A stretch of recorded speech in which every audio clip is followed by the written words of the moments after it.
My dear friend, आज मैं GK GS practice set के प्रैक्टिस सेट 8 के साथ आपके सामने हाजिर हूँ। इससे पहले मैंने 7 सेट करवाए हैं और आप उनको देख सकते हैं। उसमें सिर्फ और सिर्फ मैंने जीके जीएस के 100 चुनिंदा क्वेश्चंस को करवाए हैं, जो या तो किसी न किसी एग्ज़ाम के पूछे गए क्वेश्चंस हैं या उसी पैटर्न पे बेस्ड हैं जिस पैटर्न में आजकल प्रश्न आते हैं। तो अगर आप बिहार दरोगा की तैयारी करते हैं तो उसमें तो 100 नंबर का प्रिलिमिनरी में सिर्फ जीके जीएस पूछा जाता है, तो आपको वहाँ पे भी फ़ायदा होगा। रेलवे, एनटीपीसी, एसएससी के एग्ज़ाम में आपको बहुत ही ज़्यादा फ़ायदा होने वाला है। तो आप मेरे साथ वीडियो के लास्ट तक बने रहिए। इस वीडियो में मैं आंसर बताने के साथ साथ उसका फुल एक्सप्लेनेशन भी दूंगा। स्टार्ट करते हैं। इस्लाम धर्म के संस्थापक पैगंबर मोहम्मद साहब का जन्म किस वर्ष हुआ था? 430 ईस्वी, 490 ईस्वी, 570 ईस्वी, 786 ईस्वी। सही आंसर होगा 570 ईस्वी में इस्लाम धर्म के संस्थापक पैगंबर मोहम्मद साहब का जन्म हुआ था। एक क्वेश्चन और पूछा जाता है कि पैगंबर मोहम्मद साहब का जन्म कहाँ हुआ था? पैगंबर मोहम्मद साहब का जन्म मक्का में हुआ था। यह सऊदी अरब में स्थित है। आज भी लोग हज यात्रा के लिए जाते हैं। राष्ट्रपति भवन अवस्थित है नीलगिरी की पहाड़ियों पर, अरावली पहाड़ियों पर, रायसीना की पहाड़ियों पर, मैकाल पहाड़ियों पर।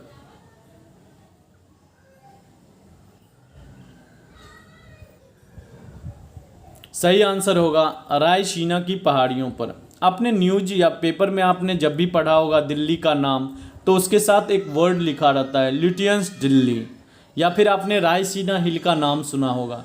ये वही रायसीना हिल है जहाँ पर राष्ट्रपति भवन स्थित है, प्रधानमंत्री का कार्यालय स्थित है, केंद्रीय सचिवालय स्थित है। जितने भी बड़े बिल्डिंग्स हैं प्रशासन से रिलेटेड, वो सारे रायसीना हिल्स पे स्थित है। अगर बात करें ल्यूटियंस शब्द का क्यों उपयोग किया जाता है, तो दिल्ली के जो वास्तुकार थे, जो इन सभी फेमस बिल्डिंग के वास्तुकार थे, वो एडविन लुटियंस थे और उन्हीं के नाम पर दिल्ली को लुटियंस दिल्ली भी कहा जाता है। वेदों की ओर शरण लो या फिर वेदों की ओर लौटो, इस आदर्श वाक्य का प्रतिपादन किसने किया था? आपका ऑप्शन है स्वामी दयानंद सरस्वती, नरेंद्रनाथ दत्त, बाल गंगाधर तिलक या फिर विष्णु शास्त्री।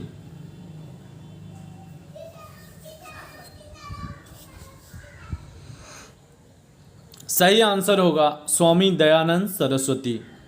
इन्होंने वैदिक धर्म को फिर से पुनरुत्थान के लिए एक संस्था की भी स्थापना किया था, जिसे हम आर्य समाज के नाम से जानते हैं। इसकी स्थापना 1875 ईस्वी में किया गया था।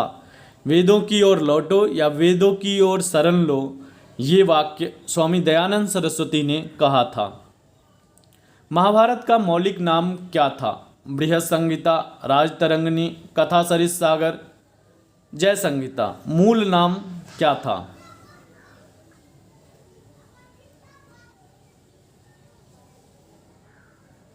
सही आंसर होगा जय संहिता।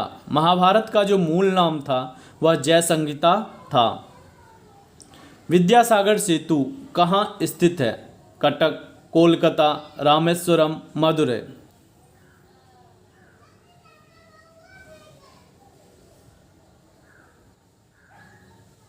सही आंसर होगा कलकत्ता।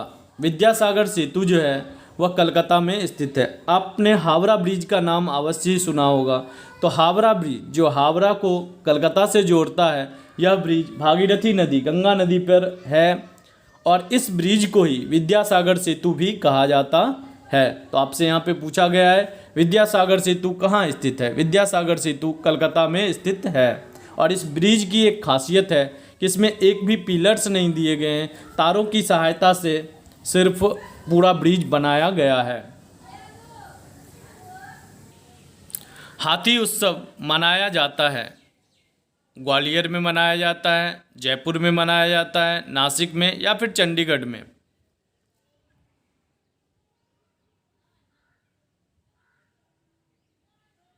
सही आंसर होगा जयपुर में। हाथी उत्सव जयपुर में मनाया जाता है।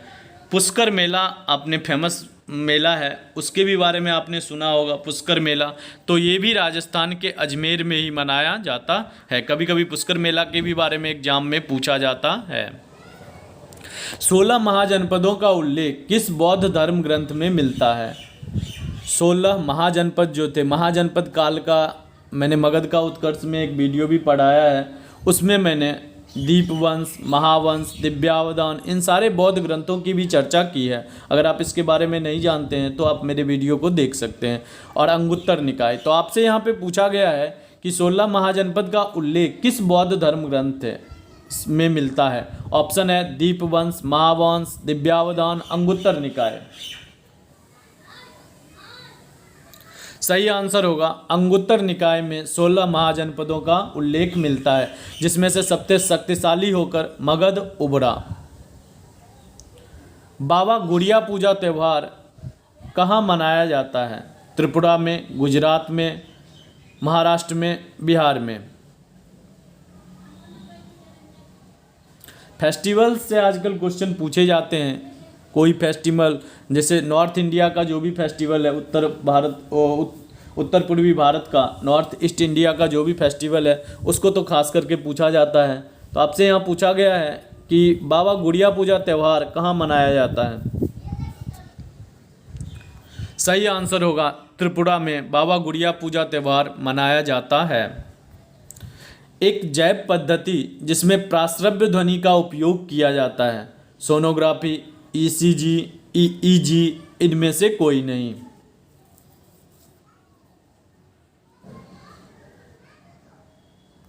सही आंसर होगा सोनोग्राफी।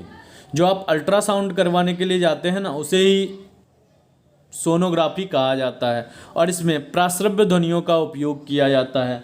ध्वनियाँ जो होती है, जो मेरी श्रव्य ध्वनियाँ होती है, वह 20 से 20,000 एचजेड तक होता है। 20 से 20,000 एचजेड तक की ध्वनि को श्रव्य ध्वनि कहा जाता है। 20,000 एचजेड से ऊपर के ध्वनि को प्राश्रव्य ध्वनि कहा जाता है, और 20 एचजेड से कम की ध्वनि को अवश्रव्य ध्वनि कहा जाता है। तो आपसे ये भी एग्जाम में रेंज पूछा जाता है। तो मैंने बताया प्राश्रव्य ध्वनि, और इसका उपयोग किस में किया जाता है? सोनोग्राफी में किया जाता है। अगर आप अगले ऑप्शन की तरफ देखें, ईसीजी, इलेक्ट्रोकार्डियोग्राफ, इसका नॉर्मल इनिशियल स्टेज में अगर हार्ट की कोई बीमारी होती है तो उसको देखने के लिए ग्राफिकल रिप्रेजेंटेशन के द्वारा ईसीजी का इस्तेमाल किया जाता है। ईईजी, इलेक्ट्रोएन्सेफेलियोग्राफ, इसका फुल फॉर्म भी पूछा जाता है, इसलिए मैं बता रहा हूँ इलेक्ट्रोएन्सेफेलियोग्राफ। और इसका उपयोग मस्तिष्क से संबंधित डिसऑर्डर को देखने के लिए ईईजी का भी उपयोग किया जाता है। तो आपका सही आंसर होगा सोनोग्राफी। प्रकाश का तरंग सिद्धांत किसके द्वारा प्रतिपादित किया गया? न्यूटन के द्वारा, हाइजेंस के द्वारा, प्लांक के द्वारा, फैराडे के द्वारा। सही आंसर होगा हाइजेंस या हाइगेंस के द्वारा प्रकाश के तरंग सिद्धांत का प्रतिपादन किया गया।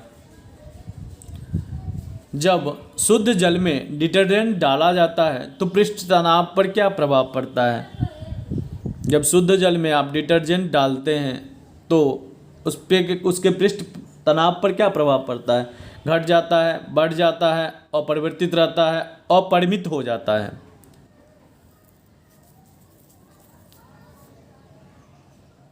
सही आंसर होगा घट जाता है। और मैं आपको एक चीज़ और बताऊं, जब जानते हैं कि आप जहाँ पे जल का जमाव रहता है वहाँ पे नॉर्मली अगर कुछ ना हो तो लोग केरोसिन डाल देते हैं। तो वो डालने से क्या होता है? अगर केरोसिन मिलाया जाए उसमें भी पृष्ठ तनाव घट जाता है। जो भी लार्वा, जो भी मच्छर का लार्वा वगैरह ऊपर में तैरते रहता है, तो जब ये पृष्ठ तनाव घट जाता है तो वो नीचे डूब जाता है और मर जाता है। इसीलिए कहा जाता है कि जहाँ पे जल जमाव हो वहाँ पे केरोसिन तेल भी एटलीस्ट डाल दिया जाता है, जिससे पृष्ठ तनाव घटने के कारण जो भी मच्छर पनपते हैं, जो भी उसका लार्वा होता है, वो सारा नीचे डूब जाता है और मच्छर की संख्या क्या होती है? कम होती है। तो यहाँ पे क्वेश्चन था कि शुद्ध जल में डिटर्जेंट क्यों डालने से क्या प्रभाव पड़ता है? उसका पृष्ठ तनाव घट जाता है। किसकी उपस्थिति के कारण किसी पादप कोशिका और पशु कोशिका में अंतर पाया जाता है? क्लोरोप्लास्ट, कोशिका भित्ति, कोशिका कला, केंद्रक।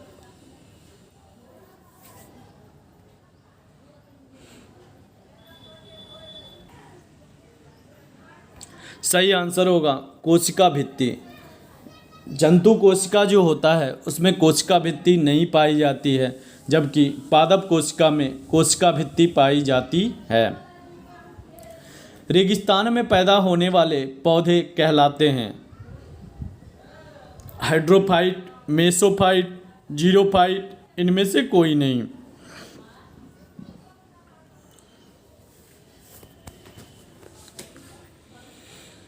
सही आंसर होगा रेगिस्तान में पाए जाने वाले पौधों को जीरोफाइट कहा जाता है।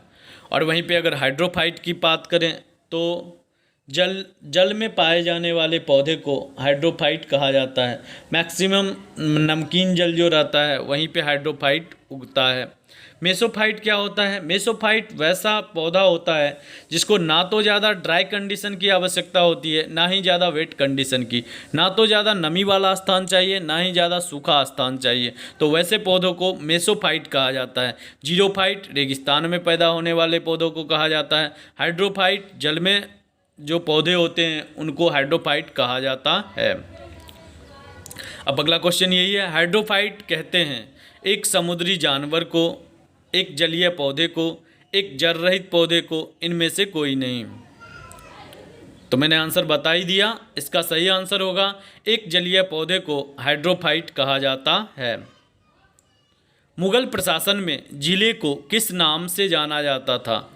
मुगल राजवंश का मैंने वीडियो भी बनाया, वहाँ पे मैंने इसको कवर किया था, आप देख सकते हैं। 2 पार्ट में है, पार्ट 1 और पार्ट 2। पार्ट 1 में मैंने बाबर, हुमायूं, अकबर को कवर किया है, बाकी जितने भी औरंगजेब तक थे उनको मैंने पार्ट 2 में कवर किया था। तो मुगल प्रशासन में ज़िले को किस नाम से जाना जाता था? सूबा, दस्तूर, सरकार, आहार। सही आंसर होगा सरकार। मुगल प्रशासन में ज़िले को सरकार के नाम से जाना जाता था। मुगल सम्राट औरंगजेब कौन सा वाद्य यंत्र बजाते थे? गिटार, सितार, वीणा, पखावज।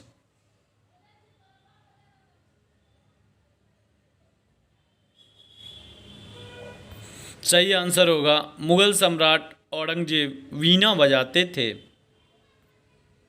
प्राचीन भारत का महान वैयाकरण पातंजलि किसके समकालीन था? कनिष्क के समकालीन, चंद्रगुप्त मौर्य के समकालीन, पुष्यमित्र शुंग के समकालीन या सातकर्णी के समकालीन?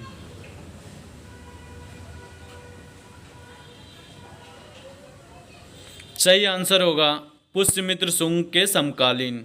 जब मैंने शुंग वंश पढ़ाया था तो वहाँ पे आपको बताया था कि पुष्यमित्र शुंग ने 2 अश्वमेध यज्ञ करवाए थे, और उस अश्वमेध यज्ञ में जो पंडित के रूप में थे, मुख्य पंडित के रूप में थे, वह पातंजलि ही थे। पातंजलि ने ही पुष्यमित्र शुंग का अश्वमेध यज्ञ करवाया था। ये वही पातंजलि हैं जो योग के प्रणेता थे, अष्टांग योग के प्रणेता थे, जिनका आज प्रोडक्ट आप पातंजलि रामदेव बाबा बेचते हैं। तो ये वही पातंजलि हैं। तो पूछा गया है महान वैयाकरण पातंजलि किसका समकालीन था? सही आंसर होगा पुष्यमित्र शुंग का समकालीन था।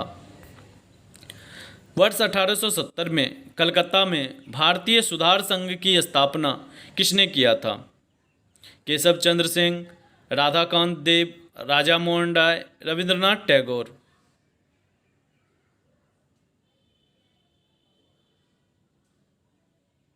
सही आंसर होगा केशव चंद्र सिंह। 1870 ईस्वी में कलकत्ता में भारतीय सुधार संघ की स्थापना की गई थी, और ये ब्रह्म समाज के ही धर्मनिरपेक्ष सिद्धांत को मानने वाले लोग थे, और इसमें सम्मिलित होकर उन्होंने भारतीय सुधार संघ की स्थापना 1870 ईस्वी में कलकत्ता में किया था। अध्यक्षता किसकी थी? केशव चंद्र सेन की। वही आगे आके इसकी स्थापना किए थे। शिवाजी का राज्याभिषेक कहाँ हुआ था? कालानौर में, रायपुर में, आगरा में, रायगढ़ में?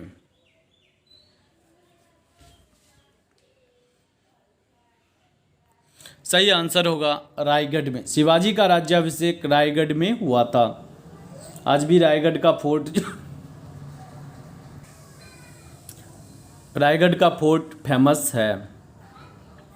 हड़प्पा कालीन नगरों में घरों के विन्यास के लिए कौन सी प्रणाली का इस्तेमाल किया जाता था? कमल पुष्प की आकृति की प्रणाली, गोलाकार, त्रिभुजाकार या ग्रिड प्रणाली?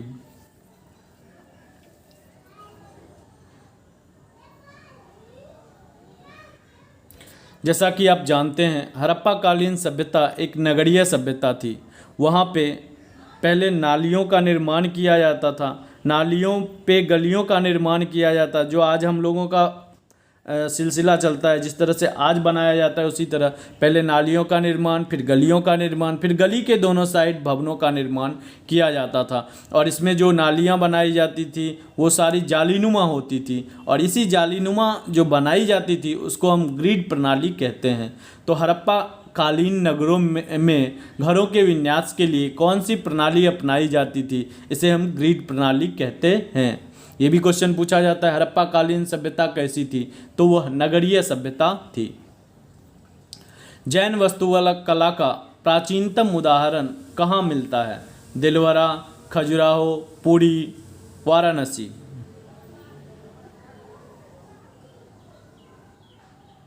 सही आंसर होगा दिलवारा का जैन मंदिर जो माउंट आबू में है। यह जैन वास्तुकला का प्राचीनतम उदाहरण है।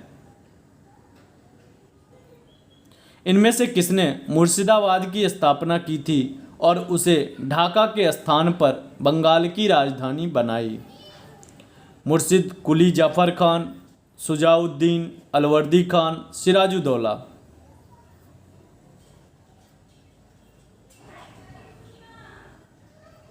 सही आंसर होगा मुर्शिद कुली जाफर खान। इन्होंने मुर्शिदाबाद की स्थापना किया था और ढाका के स्थान पर बंगाल की राजधानी मुर्शिदाबाद को बनाया था।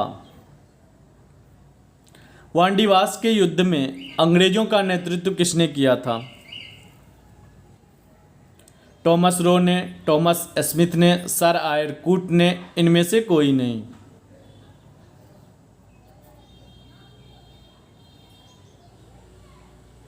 सही आंसर होगा सर आयरकूट ने वांडीवास के युद्ध में अंग्रेजों का नेतृत्व किया था। अच्छा, ये वांडीवास का युद्ध हुआ क्यों था? देखिए, भारत में जो विदेशी आए, पुर्तगाल, फ्रांसीसी, डच और पुर्तगाल, फ्रांसीसी, डच और अंग्रेज, इन सभी में अंग्रेज सबसे शक्तिशाली हुए। इसीलिए उन्होंने यहाँ पे व्यापारिक कोठी स्थापना की और उन्होंने भारत पे आधिपत्य जमाया। तो इनका युद्ध फ्रांसीसी के साथ हुआ था। उसी युद्ध को वांडीवास का युद्ध कहा जाता है। भारत पे अधिकार करने के लिए ही फ्रांसीसियों और अंग्रेज़ों के बीच में युद्ध हुआ था। इस युद्ध में फ्रांसीसियों की हार हुई थी, जिसे हम वांडीवास का युद्ध कहते हैं। और अंग्रेज़ों का नेतृत्व किसने किया था? सर आयरकूट ने अंग्रेज़ों का नेतृत्व वांडीवास के युद्ध में किया था। किसके शासनकाल में डायमेकस भारत आया था? चंद्रगुप्त मौर्य के शासनकाल में, बिंदुसार के शासनकाल में, अशोक के शासनकाल में या फिर कनिष्क के शासनकाल में? सही आंसर होगा बिंदुसार के शासनकाल में। आप जानते हैं चंद्रगुप्त मौर्य के शासनकाल में मेगास्थनीज आया था और इसे मेगास्थनीज का ही उत्तराधिकारी माना जाता है। अगले ही बार जब उसका पुत्र बिंदुसार गद्दी पे बैठा तब डायमेकस, यह सीरिया के राजा एंटोनियोकस का राजदूत था और यह भारत आया था। तो ये डायमेकस किसके शासनकाल में आया था? बिंदुसार के शासनकाल में आया था। चंद्रगुप्त मौर्य के शासनकाल में कौन आया था? तो मेगास्थनीज चंद्रगुप्त मौर्य के शासनकाल में आया था। उसने इंडिका नामक पुस्तक भी लिखी थी मेगास्थनीज ने। किस पदार्थ का उपयोग हड़प्पा काल के मोहरों के निर्माण में मुख्य रूप से हुआ? कांसा, तांबा, सेलखड़ी या लोहा?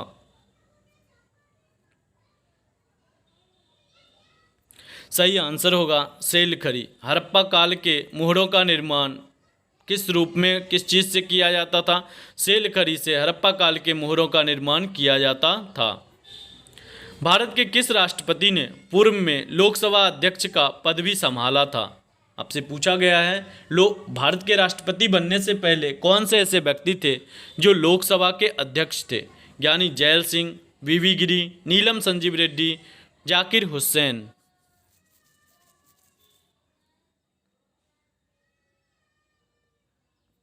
सही आंसर होगा नीलम संजीव रेड्डी। और इनके साथ एक और क्वेश्चन जुड़ा हुआ है, ऐसे कौन से राष्ट्रपति थे जिन्हें निर्विरोध चुना गया था?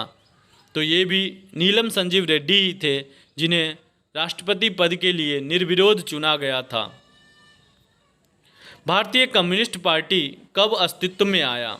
1919 ईस्वी, 1925 ईस्वी, 1921 ईस्वी, 1936 ईस्वी।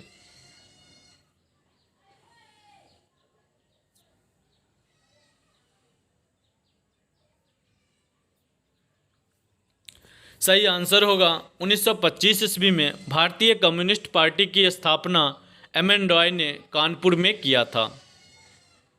भारतीय कम्युनिस्ट पार्टी 1925 ईस्वी। अगर आपसे पूछा जाए कांग्रेस की स्थापना कब हुआ था, तो 1885 में ए.ओ. ह्यूम ने किया था। वहीं पे अगर पूछा जाए भाजपा की स्थापना कब हुआ था, 1980 ईस्वी में भाजपा की स्थापना हुआ था। और भाजपा एक पहली पार्टी थी जिसने इंटरनेट पे अपना वेबसाइट बनाया था। सबसे पहली बार इंटरनेट पर वेबसाइट बनाने वाली पार्टी भाजपा ही है। भारत के विभिन्न राजनीतिक दलों को राष्ट्रीय या क्षेत्रीय दल का दर्जा देने का अधिकार किसके पास है? संसद के पास है, चुनाव आयोग के पास है, राष्ट्रपति के पास है, या फिर उपराष्ट्रपति के पास है?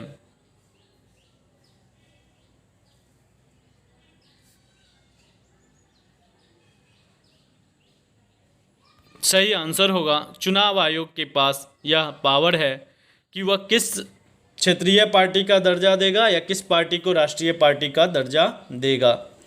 ऐसा माना जाता है जिस पार्टी की सरकार कम से कम 3 या 4 जगह पे, मतलब 3 या 4 राज्यों में क्षेत्रीय पार्टी के रूप में जो पार्टी होता है उसे ही राष्ट्रीय पार्टी की दर्जा दिया जाता है। अगर चुनाव आयोग की बात करें तो अनुच्छेद 324 से लेकर अनुच्छेद 329 तक चुनाव आयोग की चर्चा हमारे संविधान में किया गया है। राज्यों में मनी बिल प्रस्तुत किया जा सकता है दोनों सदनों में से किसी सदन में, केवल विधानसभा में, केवल उच्च सदन में, दोनों सदनों में परस्पर एक साथ।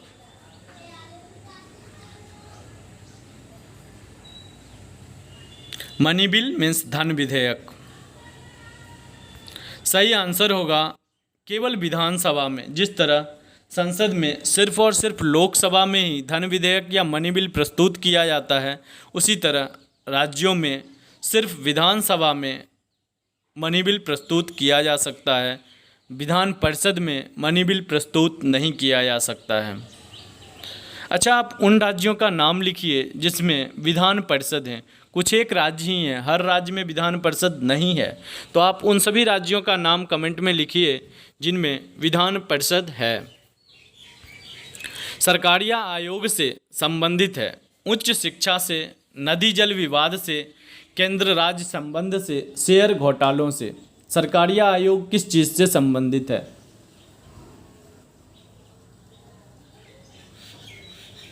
सही आंसर होगा केंद्र राज्य संबंधों से सरकारिया आयोग संबंधित है। मुद्रा स्वयं निर्माण करती है। मुद्रा स्वयं का निर्माण करती है, यह परिभाषा किसने प्रस्तुत किया था? कोई अर्थशास्त्री होंगे, मार्शल, क्रॉथर, क्राउमर, हैंसन।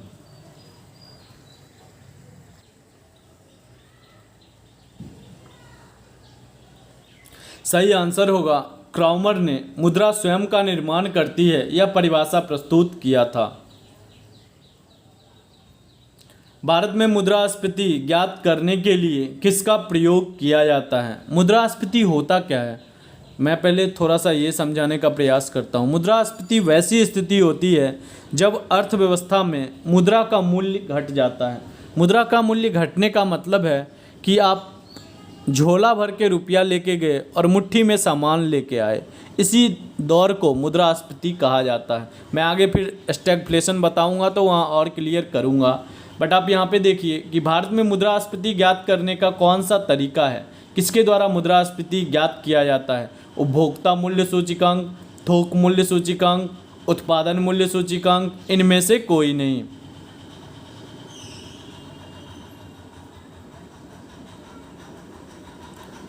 सही आंसर होगा थोक मूल्य सूचकांक। इससे ही हम भारत में मुद्रास्फीति ज्ञात करते हैं।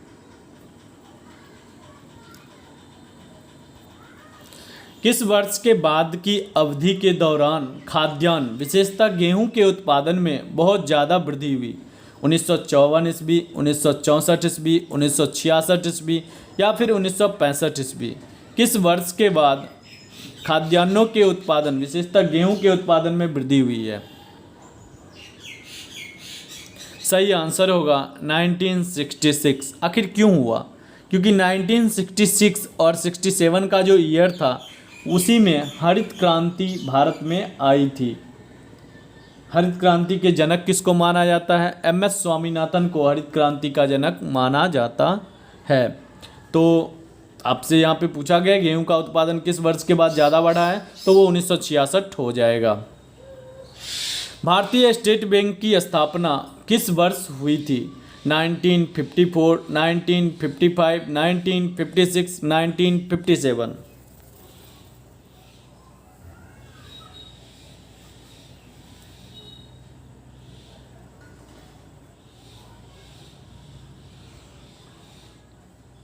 सही आंसर होगा 1955। 1 जुलाई 1955 को स्टेट बैंक की स्थापना हुआ था। एक्चुअली मैं इसका हिस्ट्री थोड़ा बताता हूँ। उससे पहले मैं ये बता दूँ 1 जुलाई को एक और दिवस मनाया जाता है, डॉक्टर्स डे के रूप में भी मनाया जाता है। देखिए स्टेट बैंक जो था ऐसा नहीं था कि 1955 ईस्वी में ही बना था। इससे पहले भी स्टेट बैंक अस्तित्व में था, लेकिन उसका नाम अलग अलग था। तो मैं आपको पूरा बताता हूँ क्योंकि इससे पीछे भी पूछा जाता है।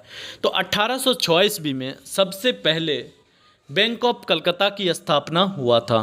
फिर 1809 ईस्वी में बैंक ऑफ कलकत्ता का ही नाम बदल के बैंक ऑफ बंगाल रखा गया था 1809 ईस्वी में। फिर 1921 ईस्वी में बैंक ऑफ बंगाल के साथ बैंक ऑफ मद्रास और बैंक ऑफ बॉम्बे को मर्ज कर दिया गया था, मिला दिया गया था।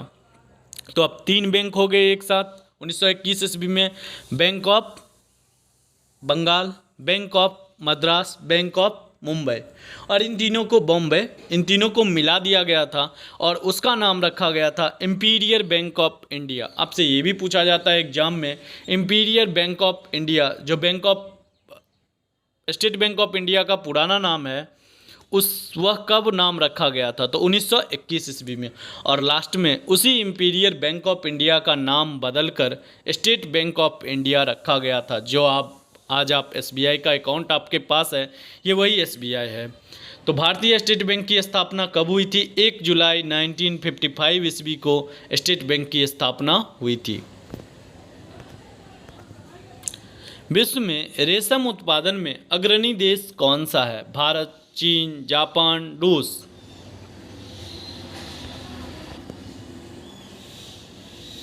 सही आंसर होगा चीन। भारत विश्व में चीन रेशम के उत्पादन में अग्रणी देश चीन है। निम्नलिखित में से किस प्रांत में सोयाबीन खेती के अंतर्गत क्षेत्र सर्वाधिक है? उत्तर प्रदेश, बिहार, मध्य प्रदेश, महाराष्ट्र?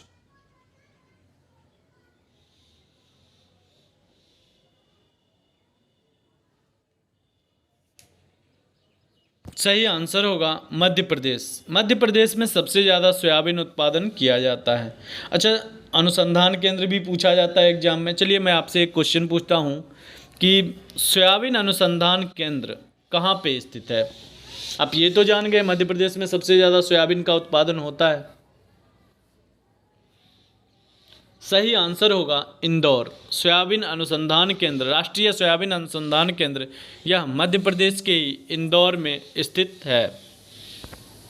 भारत ने किसके उत्पादन में आत्मनिर्भरता प्राप्त कर ली है? मतलब वो कौन सा चीज़ है जिसमें भारत को आयात निर्यात करने, मतलब अपने खर्च के लिए आयात करने की ज़रूरत नहीं है उस चीज़ का? उर्वरक, खाद्यान्न, खाद्य तेल, पेट्रोलियम, और ये सब हरित क्रांति की वजह से हुआ था। तो भारत ने खाद्यान्न उत्पादन में आत्मनिर्भरता प्राप्त कर ली है। राष्ट्रीय विकास परिषद में शामिल नहीं होते हैं राज्यों के मुख्यमंत्री, नीति आयोग के सदस्य, वित्त आयोग के सदस्य, प्रधानमंत्री।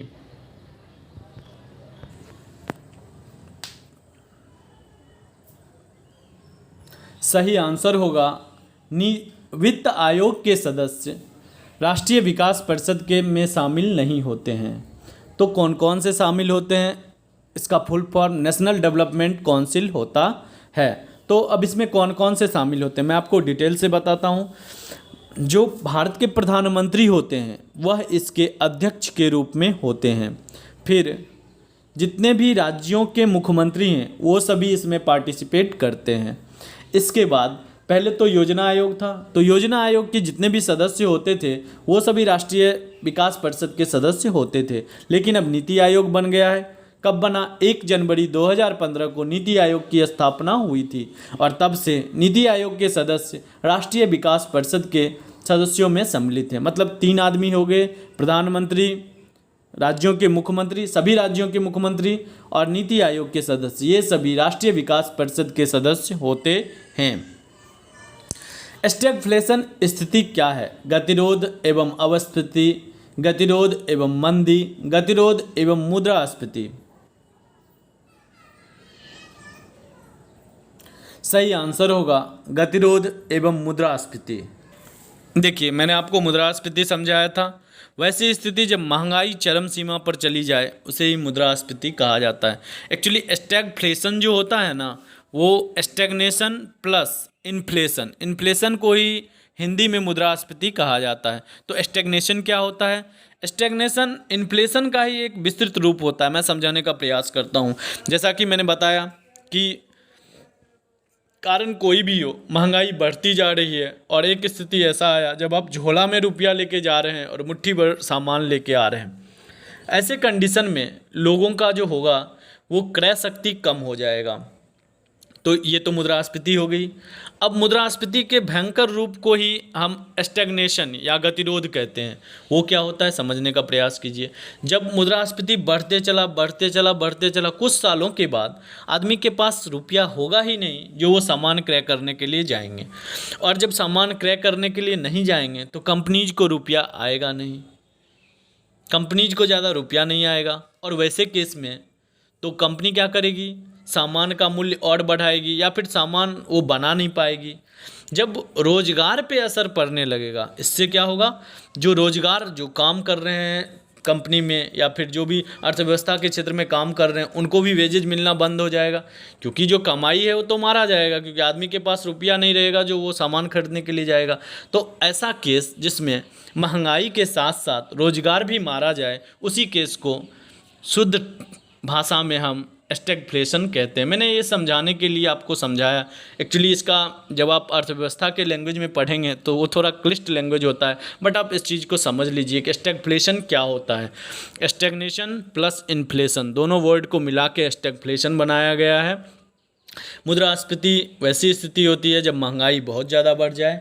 स्टैग्नेशन वैसी स्थिति होती है जब आदमी को रोजगार भी मिलना बंद हो जाए, अर्थव्यवस्था पूरी तरह से चौपट हो जाए। ये बहुत ही खतरनाक स्थिति होती है। तो समझ में आ गया होगा। आगे बढ़ते हैं। चावल का सर्वाधिक उत्पादन करने वाला राज्य कौन सा है? बिहार, उत्तर प्रदेश, पश्चिमी बंगाल, मध्य प्रदेश।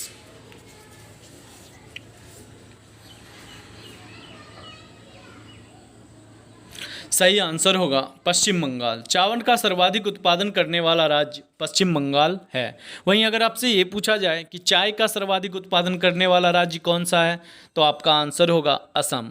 अगर आपसे ये पूछा जाए कॉफ़ी का उत्पादन करने वाला राज्य कौन सा है, तो कर्नाटक। कॉफ़ी का उत्पादन करने वाला राज्य कर्नाटक होगा। मानचित्र पर दूरियों को मापने के लिए निम्न में से किस यंत्र का प्रयोग किया जाता है? Planimeter, rotameter, opisometer, tellurometer. मानचित्र पे दूरियों को मापने के लिए किस यंत्र का प्रयोग किया जाता है? सही आंसर होगा ऑपिसोमीटर का उपयोग किया जाता है। अगर प्लेनीमीटर की बात करें तो प्लेनीमीटर का जो होता है टू बीमीय जो आकृति होती है, 2D आकृति जो भी होती है, उसका क्षेत्रफल लेने के लिए इंजीनियर लोग प्लेनीमीटर का उपयोग करते हैं। ये भी एग्जाम का पूछा हुआ क्वेश्चन है, प्लेनीमीटर, ऑपिसोमीटर। तो ऑपिसोमीटर आप समझ गए होंगे, मानचित्र में दूरियों को नापने के लिए किसका उपयोग किया जाता है, ऑपिसोमीटर। और 2D आकृति जो भी होती है उसका क्षेत्रफल नापने के लिए प्लेनीमीटर का उपयोग किया जाता है। क्षिप्रा नदी निम्न में से किसकी सहायक नदी है, गोदावरी, चंबल, महानदी या नर्मदा। सही आंसर होगा चंबल। चंबल नदी जो है उसी की सहायक नदी क्षिप्रा नदी है। संसद का अधिवेशन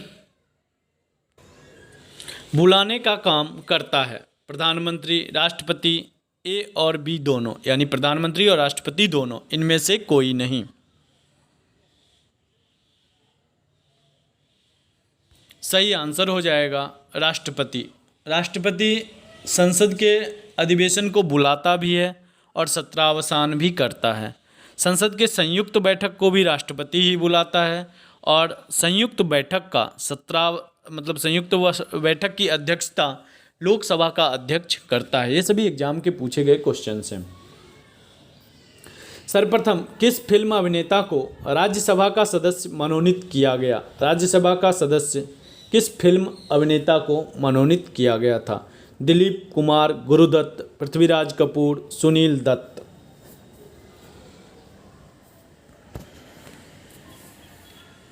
सही आंसर होगा पृथ्वीराज कपूर को राज्यसभा का सदस्य मनोनीत किया गया था। चलिए आपसे मैं यहाँ पे एक क्वेश्चन पूछता हूँ। अगर आप मेरे प्रीवियस वीडियोज को देखे होंगे तो आपको पता होगा कि कौन सी अभिनेत्री सबसे पहले राज्यसभा का सदस्य चुनी गई थी। राज्यसभा का सदस्य चुनी जाने वाली पहली अभिनेत्री कौन थी, आप उसका नाम कमेंट में लिखकर बताइए। किस संवैधानिक संशोधन अधिनियम के राज्य के नीति निर्देशक तत्वों को मौलिक अधिकारों की अपेक्षा अधिक प्रभावशाली बनाया गया। देखिए, राज्य के मौलिक अधिकार जो हैं वो भाग 3 में उल्लेखित हैं, भाग 4 में राज्य के नीति निर्देशक तत्व उल्लेखित हैं। तो ये भाग 4 में जो उल्लेखित है नीति निर्देशक तत्व को मौलिक अधिकार से ज़्यादा महत्व दिया गया था, ये कौन से संविधान संशोधन के तहत किया गया। 42वां संविधान संशोधन, 43वां संविधान संशोधन, 44वां संविधान संशोधन या फिर 45वां संविधान संशोधन। तो आपका सही आंसर होगा 42वां संविधान संशोधन 1976 के तहत नीति निर्देशक तत्व को मौलिक अधिकारों की अपेक्षा अधिक प्रभावशाली बनाया गया। संविधान के उल्लंघन के लिए राष्ट्रपति के विरुद्ध अभियोग कार्यवाही किसमें शुरू किया जा सकता है। मतलब राष्ट्रपति पर अगर महाभियोग लाना हो तो उसका प्रस्ताव किस सदन में लाया जाए, लोकसभा, राज्यसभा, संसद के किसी भी सदन में, उच्चतम न्यायालय।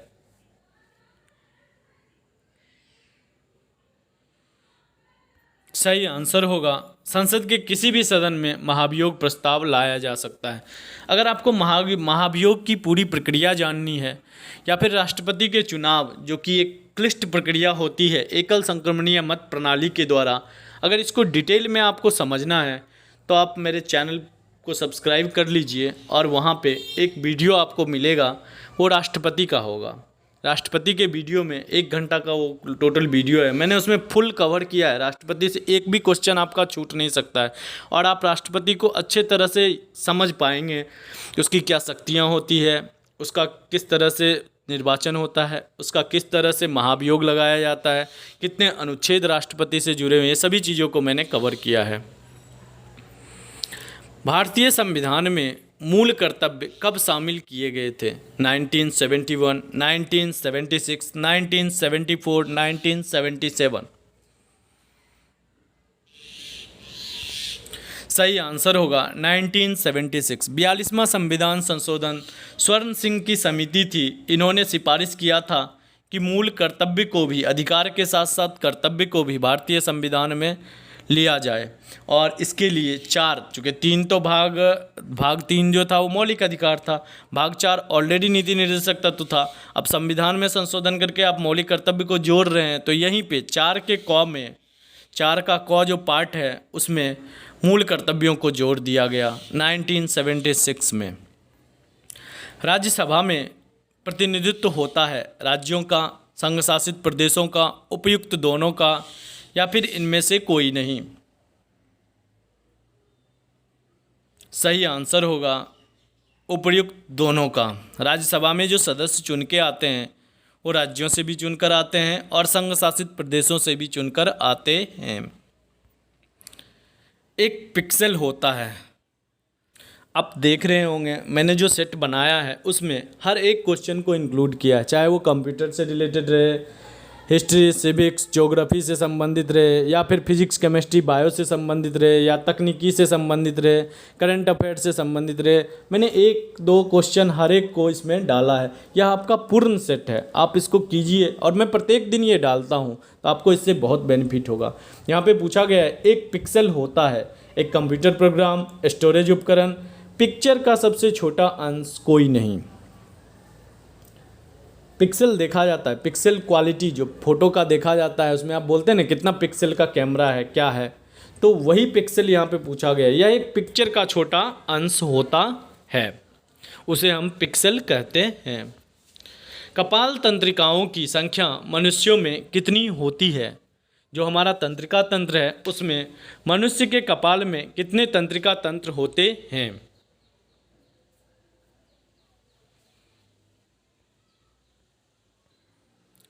सही आंसर होगा 12 जोड़ी। कपाल तंत्रिकाओं की संख्या मनुष्य में 12 जोड़ी होती है। त्वचा के कार्य कौन कौन से हैं? शरीर की आकृति प्रदान करना, ताप नियमन, अंगों की सुरक्षा, उपरोक्त सभी।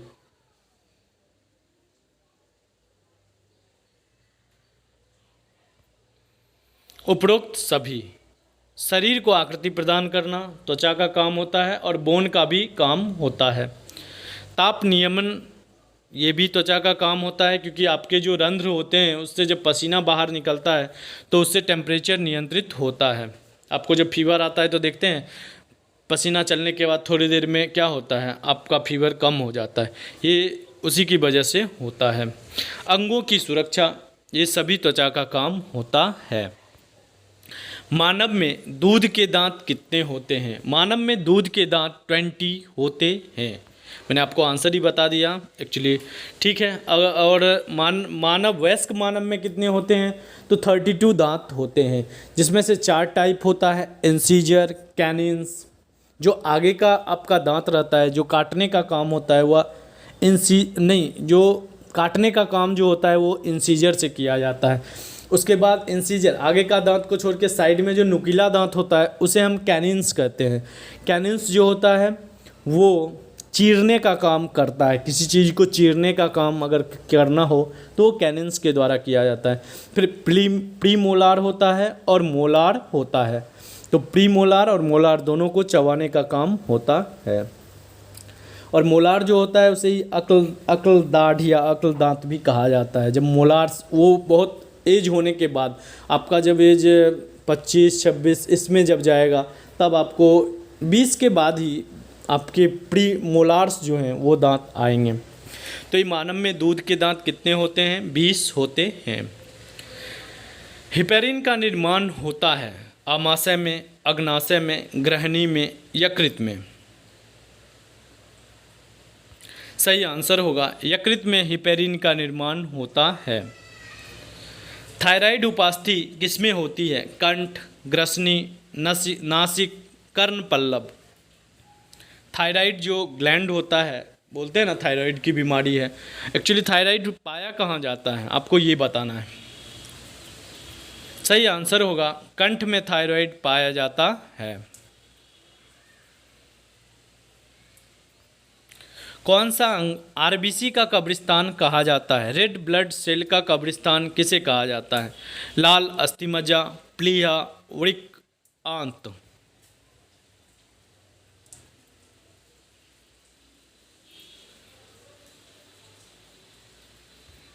सही आंसर हो जाएगा प्लीहा को आरबीसी का कब्रिस्तान कहा जाता है, क्योंकि यहाँ पे आके 120 दिन के बाद, आप जानते हैं आरबीसी का कार्यकाल 120 दिन होता है, तो 120 दिन होने के बाद यहाँ पे आकर ही जो आरबीसी होते हैं वो डेड हो जाते हैं, मतलब उसका सेल मर जाता है। मानव शरीर की सबसे छोटी हड्डी कौन सी है? मेलियस, सैकुलस, स्टेपिस, उपरोक्त में से कोई नहीं। सही आंसर होगा स्टेपिस, जो कि कान की हड्डी होती है।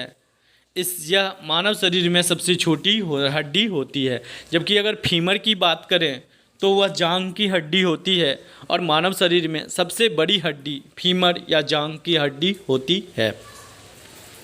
कोशिका का खोज किसने किया था? रॉबर्ट हुक ने किया था, रॉबर्ट ब्राउन ने किया था, अरुण कुमार ने किया था, इनमें से कोई नहीं।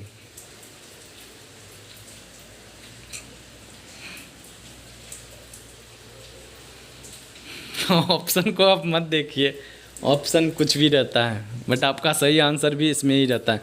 मेरा मोटो आपको सिखाना है, आपकी नॉलेज को जज करना नहीं है। कोशिका का खोज रॉबर्ट हुक ने 1665 ईस्वी में किया था। भोजन का मुख्यतः पाचन होता है छोटी आंत में, बड़ी आंत में, मुख में या ग्रहणी में?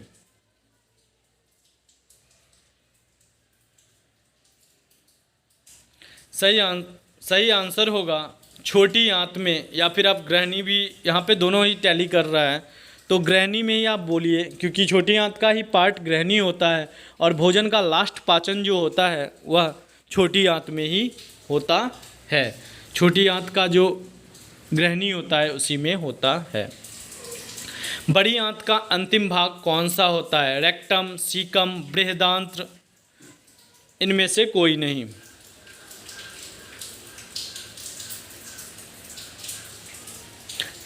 सही आंसर होगा आपका रेक्टम। बड़ी आंत का सबसे अंतिम भाग रेक्टम होता है। बड़ी आंत की लंबाई कितनी होती है? 1 मीटर, 2 मीटर, 1.5 मीटर या 2.5 मीटर? सही आंसर होगा 1.5 मीटर बड़ी आंत की लंबाई होती है, जबकि छोटी आंत जो है उसकी लंबाई बड़ी आंत से ज़्यादा होती है, बट बड़ी आंत की लंबाई 1.5 मीटर होती है। दांतों के अध्ययन को क्या कहते हैं? साटोलॉजी, ओडोंटोलॉजी, हिमेटोलॉजी, इनमें से कोई नहीं।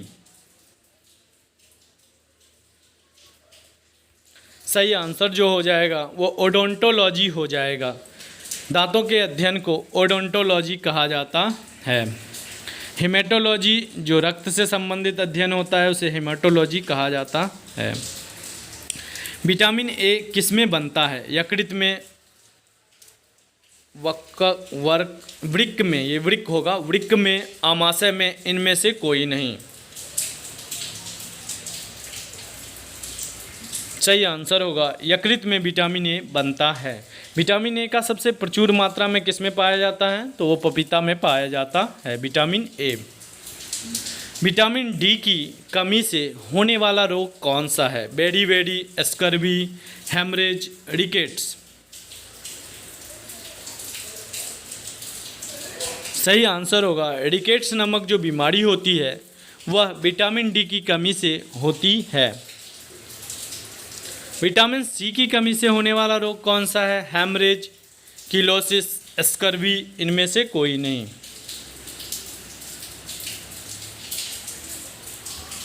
स्कर्वी नामक जो बीमारी होती है यह एक मसूरों की बीमारी होती है और यह विटामिन सी की कमी से होता है। विटामिन बी की कमी से होने वाली बीमारी कौन सी है? रतौंधी, स्क्रीव या बेरी, या इनमें से कोई नहीं। सही आंसर होगा बेरी। विटामिन बी की कमी से बेरी नामक बीमारी होती है। चलिए अब बता दीजिए विटामिन ए की कमी से कौन सी बीमारी होती है? रतौंधी, बेरी, स्क्रीव या रिकेट्स? सही आंसर होगा रतौंधी नामक बीमारी विटामिन ए की कमी से होने वाली बीमारी है। दिल्ली का सुल्तान जिसने ब्राह्मणों पर जजिया कर लगाया था। जजिया कर जनरली गैर मुस्लिम जो भी मुस्लिम नहीं है उन पे शासकों ने लगाया था। तो 2 बार लगाया गया था, एक बार तो अकबर ने उसको समाप्त किया था जजिया कर को। तो यहाँ पे आपको बताना है दिल्ली का सुल्तान कौन सा था जिसने ब्राह्मणों पर जजिया कर लगाया था। अलाउद्दीन खिलजी, फिरोज तुगलक, मोहम्मद बिन तुगलक या फिर बलबन।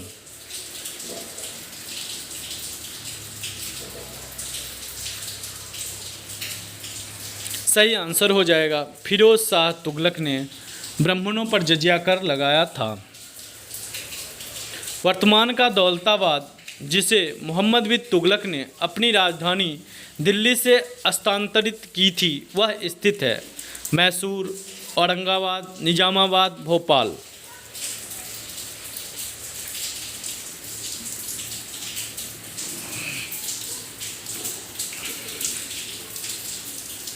सही आंसर होगा औरंगाबाद। और यह एक पागल इसके बारे में कहा जाता है मोहम्मद बिन तुगलक के बारे में कि जनता को सुल्तान से और सुल्तान को जनता से मुक्ति मिली जब इसकी मृत्यु हुई थी तब। यह बहुत पढ़ा लिखा था बट इसका कोई भी निर्णय सही नहीं हुआ था। यह अपनी राजधानी दौलताबाद बनाया था दिल्ली से हस्तांतरित करके। यहाँ पे यही क्वेश्चन है कि दौलताबाद जो है वो कहाँ पे स्थित है, तो औरंगाबाद का एक जगह है दौलताबाद, वहीं पे स्थित है। मैं आपको बताऊं, अगर आपको सल्तनत काल का वीडियो देखना हो जिसमें मैंने 1206 से लेकर 1526 तक जितने भी 5 डायनेस्टी आए थे, जो भी 5 सल्तनत काल के जो भी गुलाम वंश, खिलजी वंश, तुगलक वंश, लोधी वंश, सैयद वंश, इन सभी वंश को 2 वीडियो में फुल डिटेल में कवर किया है। तो आप मेरे चैनल के हिस्ट्री के प्लेलिस्ट में जाके आप उसे देख सकते हैं। वहाँ पे मैंने फुल डिटेल में कवर किया है, क्यों, कैसे, सिर्फ इन्हीं सारे क्वेश्चनों का आंसर दिया है। लोहगढ़ दुर्ग कहाँ स्थित है? सवाई माधोपुर, धौलपुर, भरतपुर, अलवर।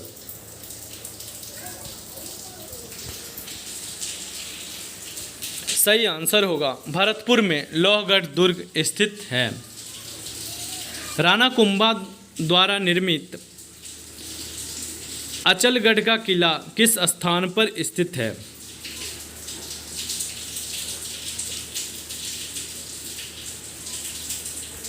सही आंसर हो जाएगा माउंट आबू में राणा कुंभा द्वारा निर्मित अचलगढ़ का किला शामिल है। तो आज भर के लिए इतना ही। मिलते हैं प्रैक्टिस सेट 9 के साथ कल। और अगर आपको मेरा वीडियो अच्छा लगा हो तो आप ज़्यादा से ज़्यादा दोस्तों के बीच में शेयर कीजिए, चैनल को सब्सक्राइब कीजिए और मेरे प्रत्येक दिन के वीडियो देखने के लिए नोटिफिकेशन बेल को दबा लीजिए, जिससे आपको मेरा प्रत्येक दिन जो ये सीरीज़ चालू किया गया है जिसका आपको नोटिफिकेशन मिलता रहे और मेरे वीडियो को आप मिस ना करें। मिलते हैं अगले वीडियो में कल।